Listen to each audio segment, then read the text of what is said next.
Good morning, everyone. Once again, you all are welcome in this class. As we are on chapter number 3 in Geography, Motions of the Earth, and this is our project based learning chapter. In previous class, we had learned some of the topic of this chapter. So, let's continue to this chapter. Let us revise the previous one. Here are some important words of this chapter. Number 1, rotation of the earth. The continuous spinning of the earth on its own axis is known as its rotation. Continuous spinning. Continuous means लगातार घूमना अपनी ही axis पे, अपने ही place पे, उसे हम कहते हैं rotation. So, what is Earth Day? The period of the Earth's rotation is called the Earth Day. So, what is the time? Means what is the period of rotation? So, जो अर्थ है अपना एक rotation वो 24 hours में complete करती है.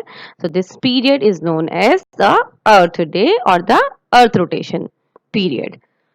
Earth axis. Earth axis means axis is an imaginary line on which the earth is spin. जिस axis पे जिस लाइन पे अर्थ स्पिन करती है that is called its axis. What is the circle of illumination?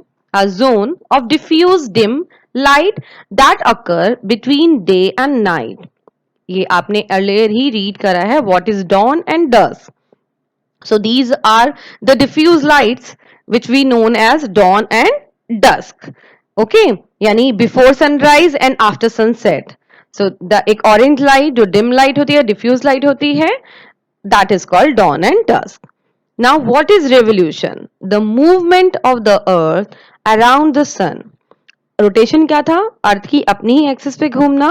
But revolution क्या है वो घूमते घूमते सन के चारों तरफ जब चक्कर लगाती है that is called revolution and it takes 365 days and 6 hours to complete its one revolution. Now here we can see the difference between rotation and revolution. As you all know what is rotation and revolution. What is rotation? The spinning of the earth on its own axis is called rotation. And what is revolution? The movement of the earth around the sun is called revolution.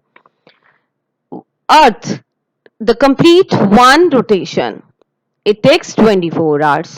Okay, then rotation का timing क्या है? एक जो अर्थ अपना एक चक्कर 24 hours में complete करती है while revolution complete the earth takes 365 plus 1/4 days में अपना एक revolution कंप्लीट करती है.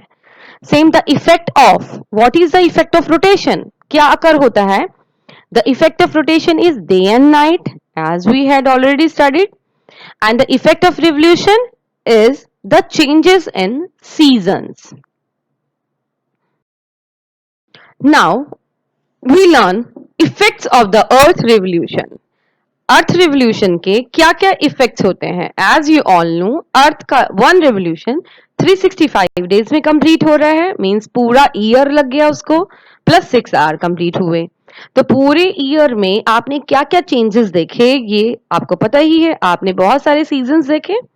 सो हम यहीं पे पढ़ते हैं कि what is the effects of the earth revolution. Number 1 occurrence of seasons.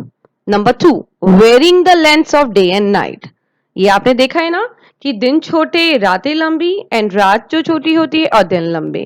और आपने क्या देखा हमारे कितने सारे सीजन्स फॉर्म होते हैं like spring season, summer season, autumn season and winter season. So ये किसके इफेक्ट हैं? ये ऑल रिवोल्यूशन के इफेक्ट हैं. Now we had studied. हम क्या पढ़ेंगे ना revolution of the earth occurrence of season कि किस तरह जब वो अर्थ अपना वन राउंड रिवोल्यूशन का कंप्लीट कर रहा है तो सीजन्स कैसे फॉर्म्ड होते हैं.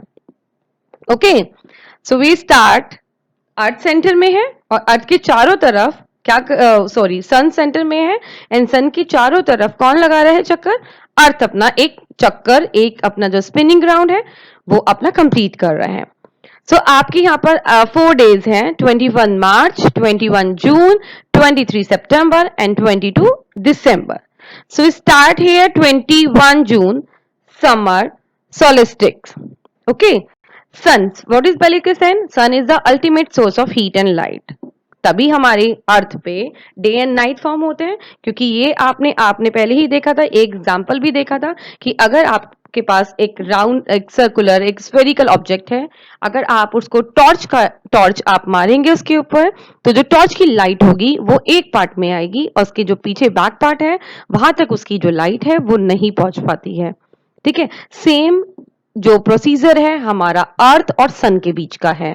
जब सन की डायरेक्ट ओवरलाइट जो ओवरहेड होती है उस पार्ट में डे प्लस समर होगा। ठीक है, सेम एज ही, क्योंकि अर्थ तो मूव कर ही रही है और अर्थ की जो डिस्ट्रीब्यूशन ऑफ लाइट्स है वो सब डिस्ट्रीब्यूशन है because of its spherical shape. So 21 June on this date, the northern hemisphere, आपको पता है equator is the center line which divides the earth into two part, one is northern and second is southern hemisphere. So जब आपने देखा कि northern hemisphere में toward the sun axis है, so सन की जो रेज है वो डायरेक्टली फॉल होती हैं आपके इक्वेटर पार्ट पे, on the tropic of cancer and part पे। तो यहां पर आपका जो डे का पोर्शन होगा, डे लाइट, और जो वहां के दिन होंगे, यानी समर है तो दिन लंबे होंगे और रातें छोटी होंगी, क्योंकि जो हमारी जो रेज है, क्योंकि वो डायरेक्ट है, वर्टिकल है, तो इसलिए यहाँ पर जो डेज है वो लॉन्गेस्ट होंगे। सेम सदर्न हेमिस्फीयर में अपोजिट साइड, इसके अपोजिट पार्ट, अगर आप यहाँ पर पीछे 21 जून का देखें, जो अपर पार्ट है वो आपको विजिबल है और जो आपका इक्वेटर के पीछे वाला पार्ट है वो आपको कैसे दिख रहा है 21 जून का, वो आपको ब्लैक हल्का सा डार्क पोर्शन दिख रहा है। सो दैट कंडीशन अपोजिट, उस कंडीशन में क्या होगा, इसका अपोजिट होगा, क्योंकि जो सन की रेज है वहां तक नहीं पहुंच पाई और उस वाले अर्थ के उस वाले पार्ट में वहां पर विंटर्स हैं। ओके, अब आते हैं हम, अभी हमारा क्या चल रहा है, समर सॉलिस्टिक्स और विंटर सॉलिस्टिक्स। तो 22 दिसंबर जो हमारा विंटर है, ऑन दिस डेट अब क्या हुआ, इसका अपोजिट हो गया, द सदर्न हेमिस्फीयर आगे आ गया और नॉर्दर्न हेमिस्फीयर पीछे चला गया, incline toward the sun and the sun rays vertically on the tropic of Capricorn पे आ गया। So here the summer in the southern, और जो नॉर्थ में है वहां पर क्या हो गया, विंटर हो गई, अपोजिट हो गया। आप 21 जून पिक्चर में देखिए एंड 22 दिसंबर देखिए, जो पार्ट है वो अपोजिट हो गए। ठीक है, तो हेयर यहां पर northern hemisphere it turn away, क्योंकि वो घूमते घूमते घूमते टर्न हो गया, and thus it's sun rays receiving slanting rays, so days are short, क्योंकि विंटर्स में क्या होता है, days are short and nights are long. तो आपका जो 21 जून है और 22 दिसंबर है उसको हम समर सॉलिस्टिक्स और विंटर सॉलिस्टिक्स कहते हैं। And what do you mean by solstices? Solstices means sun standing still. Okay, जो सन है वो आपका, सन तो क्या है, आपको, आप अगर एक एग्जांपल देती हूँ मैं, आप एक ट्रेन में हैं और ट्रेन में अगर हम बैठ के बाहर के ऑब्जेक्ट्स को देखते हैं तो हमें ऐसा लगता है कि they are also moving with us, but वो क्या है, they are the still object. बाहर की जो चीजें हैं हमें लगती है कि हमारे साथ साथ चल रही है, बट ऐसा नहीं है, वो ऑब्जेक्ट्स अपनी जगह पर ही है। चल कौन रहा है, मूव कौन हो रहा है, हम हो रहे हैं। Same the relation between sun and earth, sun तो अपनी पोजीशन पे स्टिल है क्योंकि सन सेंटर में है, बट चारों तरफ मूव कौन कर रहा है, अर्थ मूव कर रही है। तो हमें क्या लगेगा कि सन का जो सॉलिस्टिक्स का मीन है कि सन स्टैंड स्टिल, सन अपनी प्लेस पे स्टिल है बट उसकी चारों तरफ मूव कर रहे हैं, अर्थ मूव कर रही है। ओके, अब आपका आता है बेटा ये 21 मार्च एंड 23 सितंबर। 21 मार्च को ऑन दिस डे जो सन है वो shines vertically over the equator. आप ये देखो कि जो इसकी सेंटर लाइन है, आप ये देखो कि इस पे कोई डार्क पार्ट नहीं दिख रहा, लाइट पार्ट नहीं दिख रहा, कि जो सन है वो बिल्कुल ओवरहेड है। ओवरहेड है तो उसकी equal distribution of the light नीचे से ऊपर तक है। So therefore all places of the earth have equal day and night, यानी इक्विनेक्स बोलते हैं हम, जिसमें हमारे डेज एंड नाइट इक्वल हो गए। And the northern hemisphere has spring season हो गया, वाइल सदर्न में ऑटम हो गया। सेम एज 23 सितंबर, जब नीचे आप डाउनवर्ड देखोगे, on that day sunshine vertically over the equator, तो सेम जो कॉजिंग है वो क्या हुआ, day and night over the earth equal है।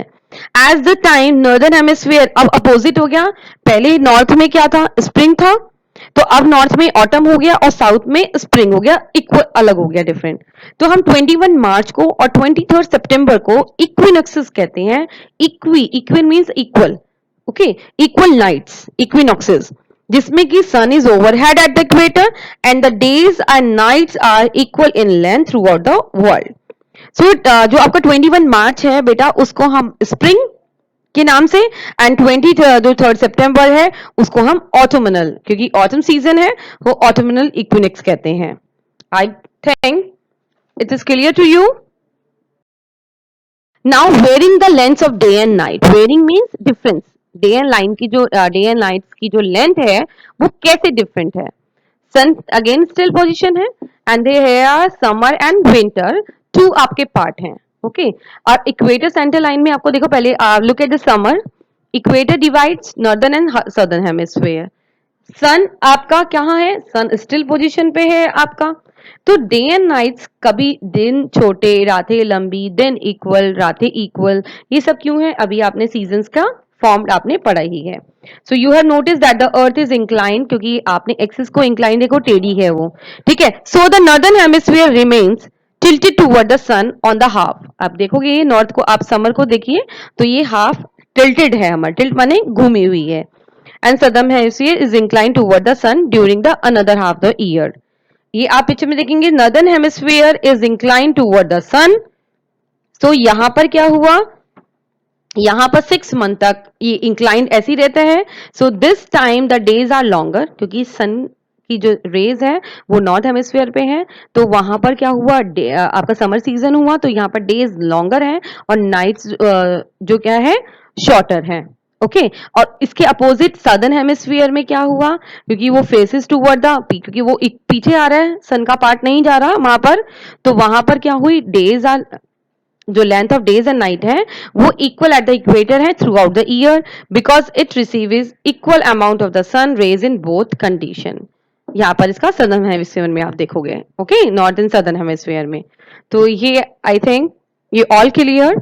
सो 21 again I repeat, 21 June is the longest day in the northern hemisphere.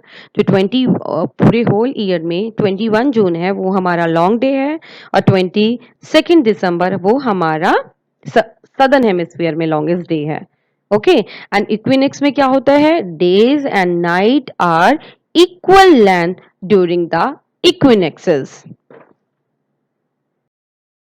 So children, we had completed this chapter. So you have to read the chapter very carefully from your book and be ready for a short quiz we are playing and during the class time. Okay, और आपको क्या करना है, you have to draw 2 diagrams on A4 size sheet as this is our PBL chapter.